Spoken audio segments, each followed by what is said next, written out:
Hello student, welcome to ई गुरुकुल ज्ञान। जैसा कि हम पढ़ रहे थे बसंत 7th क्लास की हिंदी। इसमें आज हमारा चैप्टर है 19। चैप्टर का नाम है आश्रम का अनुमानित व्यय।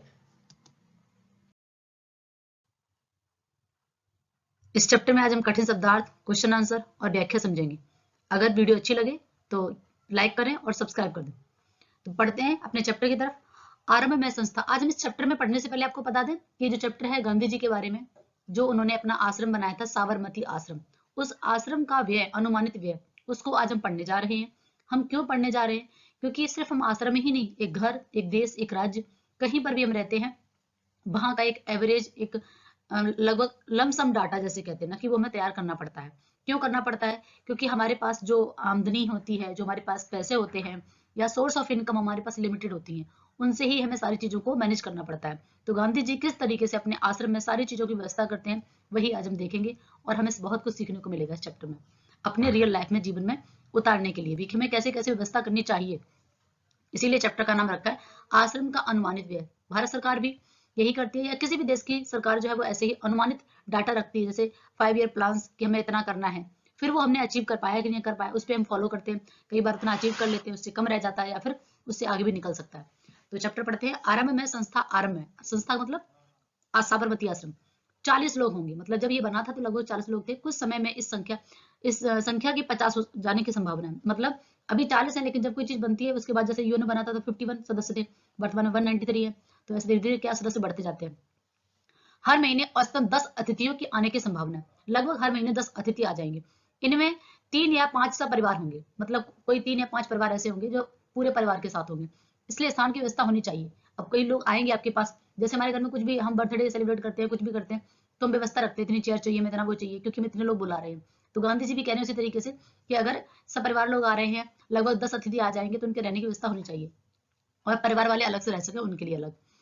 इसको ध्यान में रखते हुए 3 रसोई घर और मकान कुल 50,000 वर्ग फुट क्षेत्रफल में बने, तो सब लोगों के लायक रहने की जगह हो जाए। अब अनुमान लगा रहे हैं कि अगर हमारे पास 50,000 वर्ग फुट जगह होगी तो सब लोग रह लेंगे, और इतने लोगों का खाना एक रसोई में नहीं बन सकता, इसलिए कम से कम 3 रसोई होनी चाहिए। याद रखने हैं, इन चीजों को अंडरलाइन करते चले, क्योंकि ये हमारे क्वेश्चन में भी आएंगे। ठीक है, कितनी जगह चाहिए उनको? 50,000 वर्ग फुट चाहिए। ठीक है, कितनी रसोई चाहिए उनको? 3 रसोई चाहिए। ठीक है, इन चीजों को आपको ध्यान रखना है, ये हमारे क्वेश्चन में भी आएंगे। ठीक है, इसके अलावा वो कहते 3,000 पुस्तकें चाहिए। कितनी पुस्तकें चाहिए? मैं 3,000 पुस्तकें चाहिए, क्योंकि जो गांधी जी थे वो हमेशा पूरे जीवन भर पढ़ते रहे, और पढ़ना चाहिए इंसान को, क्योंकि किताबें हमें बहुत अच्छी हमारी मित्र होती है, जीवन भर हमारे साथ देती हैं। ज्ञान जो है कभी इसकी, कह सकते हैं कि ज्ञान की कभी था नहीं है। ठीक है, अब जितना ज्ञान ले सकते हैं ले सकते हैं। तो गांधी जी की हैबिट थी कि हर रोज वो कुछ बुक्स पढ़ते थे। अब जब आपके पास ढेर सारी बुक्स होंगी तो पुस्तकालय, उनके पास पुस्तकालय भी था, और अलमारियां जहाँ पे पुस्तकें रखी जाती हैं। कम से कम 5 एकड़ जमीन खेती के लिए होनी चाहिए, जिसमें कम से कम 30 लोग काम कर सकें। 5 एकड़ जमीन होनी चाहिए जिसमें कम से कम 30 लोग काम कर सकें। अब जाहिर सी बात है कि इतने लोग हैं तो सिर्फ बैठेंगे नहीं, कुछ ना कुछ काम करेंगे, और समय के अनुसार काम करेंगे। उस समय खेती और इन सब पे ज्यादा ध्यान दिया जाता है। वर्तमान में हमारे पास ढेर सारे साधन हैं, तो हम अलग अलग तरीके से काम कर सकते हैं। जैसे अभी आप देख रहे हो कि हम ऑनलाइन पढ़ा रहे हैं, पहले ये साधन नहीं था इतना, जो कि अब धीरे धीरे जैसे समय बदलता जा रहा है, वैसे अलग अलग तरीके के काम हमारे सामने आते चले जा रहे हैं। बढ़ईगिरी के निम्नलिखित औजार भी होने चाहिए।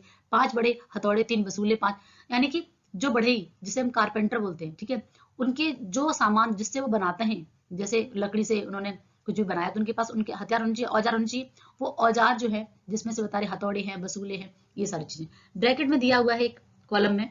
ये थोड़ी सी नॉलेज दिया है, ऐसे आपके एसएसटी वगैरह में दिए रहते हैं ब्लॉग, काफी इंपॉर्टेंट होते हैं। दक्षिण अफ्रीका से लौटने के बाद, यानी कि गांधी जी पहले विदेश पढ़ाई करके आए थे, लॉयर थे, वकील थे, और उन्होंने क्या किया, अगर आपको याद होगा तो 7th क्लास में, 6th क्लास में एक चैप्टर पढ़ लिया है गांधी जी के बारे में, नौकर, जहां पर बताया गया कि वो किस तरीके से काम किया करते थे, कैसे बैरिस्टर की पढ़ाई करके आए, कितना वो किसी भी काम को छोटा नहीं समझते थे, हर एक काम आसानी से, मतलब चाहे झाड़ू लगाने का काम हो, खाना बनाने का काम, हर वो काम करते थे। तो वहीं से जब ये आए अपने आश्रम, इसी आश्रम की बात कर रहे हैं जहां पर ये नौकरों की तरह बताया कि काम कर सकते थे। काम करने से कोई भी नौकर नहीं हो जाता है। ठीक है, तो दक्षिण अफ्रीका में पहला आंदोलन किया था गांधी जी ने, उसके भारत में आ गए। तो लौटने के बाद उन्होंने अहमदाबाद में एक आश्रम की स्थापना की थी। जगह का नाम कौन सा है? अहमदाबाद, जो कहाँ पड़ता है? गुजरात में पड़ता है। ठीक है, आश्रम की स्थापना की थी। आश्रम का नाम क्या था? साबरमती आश्रम। इसके प्रारंभिक सदस्यों का सामान और उसका विवरण इस पाठ में दिया गया है। मतलब एक छोटी सी समरी टाइटल के रूप में पूरा बता दिया गया है कि गांधी जी दक्षिण अफ्रीका से आए थे, तब उन्होंने साबरमती आश्रम की, ठीक है, स्थापना की थी अहमदाबाद में। ठीक है, ये हमारा इसमें बताया गया हुआ। हथौड़े, 2 एरन, 3 बम, 3 छोटी छोटी छेनियां, 4 रंदे, 1 सालनी, 4 केतियां, 4 छोटी बड़ी बेधनियां, 4 आरियां, 5 छोटी बड़ी संडासियां, 20 रतल की कीलें छोटी बड़ी और मोगरा लकड़ी का हथौड़ा, मोची के औजार। कहने का क्या मतलब है कि इसमें जो वो काम कराएंगे अलग अलग तरीके के लोग, जैसे बढ़ई, मोची, ठीक है, अलग अलग, तो उनको जो जो सामान यूज होता है ये सारे सामान के नाम हैं जो कारपेंटर, मोची, ठीक है, ये सारे लोग यूज करते हैं। जैसे आप देखते हो ना कि लोहार, सुनार, बढ़ई, मोची, अलग अलग तरीके के व्यवसाय हैं जो लोग काम करते हैं, तो इसमें यूज होने वाले सामानों के नाम है। इतना कोई खास इसमें ऐसा नहीं है कि नहीं आपको ये याद करने, मतलब सिंपल सा एक डाटा दिया गया कि कैसे कैसे हमें व्यवस्था करनी पड़ती है। मेरे अनुमान से इन सब के बारे में कुल 5 रुपया खर्च आ जाएगा। मतलब वो बता रहे हैं जैसे आप किचन का सामान रखते हो कि मेरा इतना 5,000 का आ जाएगा, 10,000 बच्चों पढ़ाई चली जाएगी, 10,000 सफाई में चले, तो वैसे ही गांधी जी कह रहे हैं कि कुल 5 रुपए, क्योंकि बहुत पहले का लिखा हुआ है, 1915 के आसपास आप समझ लीजिए उस समय की स्थापना, और आज आप देख रहे हो 100 साल के बाद तो कितना परिवर्तन हो गया, लोगों 100 साल हो गए। रसोई के लिए आवश्यक सामान में एक 150 रुपए खर्च आएगा। कितना आएगा रसोई में? 100 रुपए का। स्टेशन से सामान लाने के लिए, मेहमानों को लाने के लिए बैलगाड़ी चाहिए। मतलब जहाँ आश्रम है वहां से जो है स्टेशन काफी दूर है, तो वहां से बैलगाड़ी चाहिए। लोग आते तो सामान भी लाते हैं, तो सामान के लिए भी।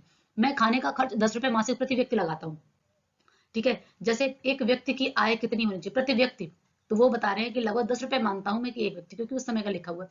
मैं नहीं समझता कि ये सब खर्च पहले वर्ष में निकल सकेंगे। क्यों नहीं निकल सकेंगे? कारण क्या है वो कह रही, मैं समझ, क्योंकि जब हम कोई काम इंप्लीमेंट करते, जब उस काम को करते, तब एक्चुअल में पता चलता है कि इस काम में कितना खर्च आएगा। हो सकता है कम लगे, हो सकता है ज्यादा, पर एवरेज मान के चलते हैं। जैसे मान लीजिए आपके घर में 10 लोग हैं, ठीक है, और आप मान लेते हो कि एक नॉर्मल इंसान 4 से 5 रोटी खाता है, आपने 5 रोटी के हिसाब से, कोई 6 खा लेगा तो कोई 4 खा लेगा, एक एवरेज आपका आ जाएगा। तो वही है कि जब वो खा लेंगे लोग, तब आपको उनकी डाइट पता चल जाएगी कि अच्छा ये बच्चा इतनी रोटी खाता है, पापा इतनी रोटी खाते हैं, मम्मा इतनी रोटी। तो ये सारी चीजें गांधी जी इसीलिए बोल रहे हैं कि पहले वर्ष, इसीलिए हमारी सरकार भी इस चीज को समझिएगा चैप्टर क्यों पढ़ाया जा रहा है, क्योंकि ये हमारे जीवन में काम आने वाला है। हमें ऐसी व्यवस्था अपनी लाइफ में करके रखनी पड़ती है, प्रेजेंट की, पास्ट की और फ्यूचर की।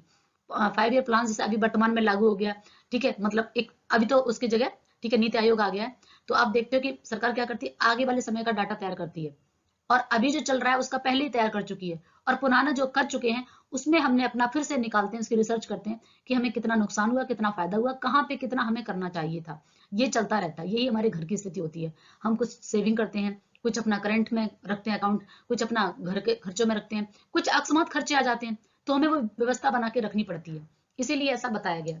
मुझे मालूम है कि प्रमुख लोगों की इच्छा यह है कि अहमदाबाद में यह प्रयोग 1 वर्ष तक किया जाए। यदि ऐसा होता है तो अहमदाबाद के ऊपर बताया गया कि सब खर्च उठाना चाहिए। मेरे मांग तो यह भी है कि अहमदाबाद मुझे पूरी जमीन और मकान सभी दे दें, बाकी खर्च मैं कहीं और से दूसरी जगह से जुटा लूंगा।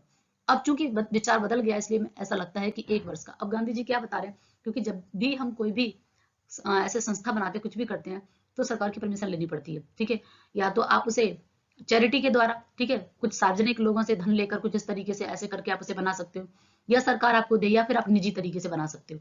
तो वही कह रहे कि हो सकता है अगर अहमदाबाद सरकार यानी कि वहां की राज्य सरकार उनको पैसा और जमीन दे दे, तो बाकी और खर्चे होते हैं खाने पीने के, वो गांधी जी कह रहे मैं कहीं और से जुटा लूंगा। जैसे भारत सरकार को हम टैक्स देते हैं, उसी से पूरा खर्चा चलाते हैं ना, वो अपने घर से थोड़ा ना लाते हैं। और तो वही गांधी जी कह रहे हैं कि कुछ अगर सरकार दे देगी तो बाकी खर्चा मैं स्वयं चला लूंगा, या इससे कुछ कम दिनों का खर्च अहमदाबाद को उठाना चाहिए, ठीक है, या फिर थोड़ा खर्चा अहमदाबाद उठा ले, मतलब राज्य सरकार। यदि अहमदाबाद 1 वर्ष का खर्च का बोझ उठाने के लिए तैयार ना हो, तो ऊपर बताए गए खाने के खर्च का इंतजाम मैं कर सकता हूँ, ठीक है। अगर वो नहीं उठा सकते हैं, नहीं उठाएंगे, तो फिर बाकी मैं इंतजाम कर सकता हूँ, क्योंकि मैंने खर्च का अनुमान जल्दी में तैयार किया है। जैसे कोई भी चार्ज आप शादी का पहला बजट तैयार करते हैं, वैसे वो करे हमने जल्दी में तैयार किया है, इसलिए यह संभव है कि कुछ मदें मुझसे छूट गई हो। जैसे आप देखते हो ना कि हम जब भी घर में कुछ लिस्ट बनाते हैं, कुछ करते हैं कोई भी ओकेजन पर, तो कुछ ना कुछ सामान छूट जाता है हमसे, एक बार में सामान पूरा नहीं आ पाता है। जैसे शादी का सामान हो गया, या कोई भी बड़ा फंक्शन जब करते हैं, उसमें कुछ ना कुछ छूट, 50 बार आपको शॉपिंग करनी पड़ेगी। तो वही गांधी जी कह रहे हैं, मदों का मतलब क्या हो गया यहाँ पर, कि कुछ सामान जो है मुझसे छूट सकता है, जैसे हम लिस्ट बनाते हैं ना सामान की। इसके अतिरिक्त खाने के खर्च के सिवा मुझे स्थानीय स्थितियों की जानकारी नहीं है, और इसके अलावा क्योंकि भी वो बाहर से आए हैं, विदेश में उन्होंने पढ़ाई की है, अभी लोकल चीजों के बारे में उन्हें जानकारी नहीं है। जब वो रहेंगे तो उन्हें पता चल पाएगा कि कौन सी चीज सस्ती मिलती है, कहाँ पे कौन सी चीज मिलती है। अभी उन्हें कुछ भी पता नहीं है। मेरे लिए अनुमान में भूलें हो सकती है, मतलब मेरा अनुमान जो है हो सकता है उसमें थोड़ी बहुत भूल हो जाए। यदि अहमदाबाद सब खर्च उठाए तो विभिन्न मदों में खर्च इस तरह होगा। अगर अहमदाबाद बाकी खर्चे उठा लेगा तो किराया, बंगला और खेती की जमीन, ठीक है, ये अहमदाबाद के लिए बोला गया। किताबों की अलमारी का खर्च, बढ़ई के औजार, मोची के औजार, क्योंकि वहां पर रहने वाले लोग काम करेंगे, बैठेंगे नहीं। ठीक है, इस तरीके से वहां बताया गया। और ये क्या बताया गया, साइड में फिर से एक ब्लॉक आ गया जो हमारे लिए काफी इंपॉर्टेंट है। पहले हमें पता चल गया गांधी जी कहाँ से आए थे, दक्षिण अफ्रीका से। कहाँ बना रहे हैं, अहमदाबाद में। क्या बना रहे हैं, आश्रम बना रहे हैं, उसी का व्यय है, डाटा है एक। अहमदाबाद में स्थापित आश्रम के संविधान स्वयं गांधी जी ने तैयार किया था। इस संविधान के मसौदे से पता चलता है कि भारतीय जीवन का निर्माण किस प्रकार होना चाहिए। जैसे आप एक घर की व्यवस्था चलाते हो, ठीक है, आप निकट भविष्य में एक जिम्मेदार नागरिक बनोगे, तो हम क्या करते हैं, आपके मम्मी पापा हैं या दादा दादी हैं, आप देखते हो कि वो किस तरीके से आपके घर को चला रहे हैं, वो किस तरीके से सेविंग करते हैं, कैसे करंट चीजों को जोड़ते हैं, कैसे बच्चों की फीस पे खर्च करते हैं, कैसे घर की चीजों पे करते हैं, कितना सुविधा की चीजों को देखते हैं, वो सारी चीजें। उससे पता चलता है कि आप अपने घर को किस प्रकार से मैनेज कर सकते हो। अगर यही स्थिति आगे चल के आपको एक राज्य संभालने, देश संभालने की, तो कहीं ना कहीं आपकी मेंटेलिटी ऐसी है कि आप इसी तरीके से अपने राज्य को भी संभालोगे। अगर आपका मैनेजमेंट अच्छा है तो आप हर जगह, चाहे वो घर हो, चाहे आपका ऑफिस हो, चाहे आपकी कोई सी जगह हो, वहां पर बहुत अच्छी तरीके से हो जाएगा। संविधान का मतलब होता है उसमें नियम कानून बनाना, यानी कि आप उसमें क्या करेंगे। जैसे हमारे देश का संविधान है, हमें कुछ मौलिक अधिकार मिले हैं, कुछ कर्तव्य मिले हैं, कुछ हमारी ड्यूटी है, कुछ हमारे राइट्स हैं। ठीक है, तो ऐसे ही गांधी जी ने बताया कि किस तरीके से उसमें बढ़ई के औजार होने चाहिए, ये औजार, यानी कि वो अपने देश में ही सब कुछ चाहते थे कि हमें कुछ बाहर से ना लाना पड़े। जैसे वो आश्रम में ये व्यवस्था कर रहे हैं, इससे उनकी ये सोच पता चलती है कि वह भारत का भी यही देखना चाह रहे थे कि भारत का जीवन का निर्माण इस तरीके से होना चाहिए कि वे किसी दूसरे देश पर डिपेंड ना होना पड़े। जैसे आश्रम में कह रहे कि बढ़ई का सामान है तो खरीदना ना जाए, यहीं पर बढ़ई बनाए, यहीं पे कुछ लोग बढ़ई का काम करें। मोची का काम है तो कुछ लोग मोची यहीं पे काम करें, कुछ लोग खेती का काम यहीं करें, कुछ लोग रसोई का काम करें। मतलब हर चीज के लिए मार्केट ना भागना पड़े। जैसे इसका मतलब समझे, छोटा है तो मार्केट, बड़ा देश है तो मतलब दूसरे देश पर डिपेंड। तो कह रहे हमारे देश के अंदर ही सब कुछ होना चाहिए। ठीक है, चौके का सामान, चौके मतलब रसोई का सामान, एक बैलगाड़ी या घोड़े गाड़ी का सामान, एक वर्ष के लिए खाने का खर्च और 6,000 रुपए। ठीक है, इस तरीके से सामान, और ये आपको दिखा दे रहा है। ठीक है, हथौड़ा और ये सारी चीजें।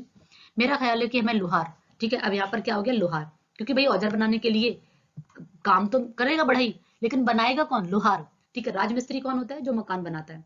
ठीक है, इसी तरीके से राजमिस्त्री के औजार की जरूरत होगी, दूसरे बहुत से औजार भी।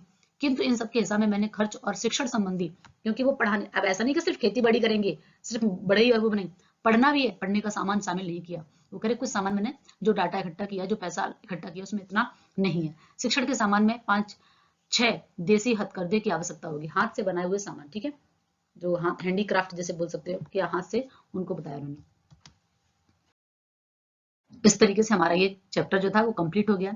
इसके ये कठिन शब्दार्थ हैं, आरंभ, शुरुआत, ठीक है, औसतन, लगभग, अतिथि, मेहमान। ठीक है, ये तो आपके कठिन शब्दार्थ है। इसके अलावा ये है हमारे क्वेश्चन आंसर, ये इसके लघु उत्तरीय क्वेश्चन है, ये है इसके विस्तृत। अगर वीडियो अच्छी लगती है तो चैनल को सब्सक्राइब कर लें, क्योंकि ऐसे ही वीडियो मैं आपके लिए लाने वाली हूँ, क्वेश्चन आंसर भी लेके आने वाली हूँ, शॉर्ट आंसर समरी चैप्टर की, जो आपकी 5 मिनट में रिवीजन हो जाए। इस तरीके की सीरीज भी मैं बहुत जल्दी स्टार्ट कर रही हूँ। Thank you.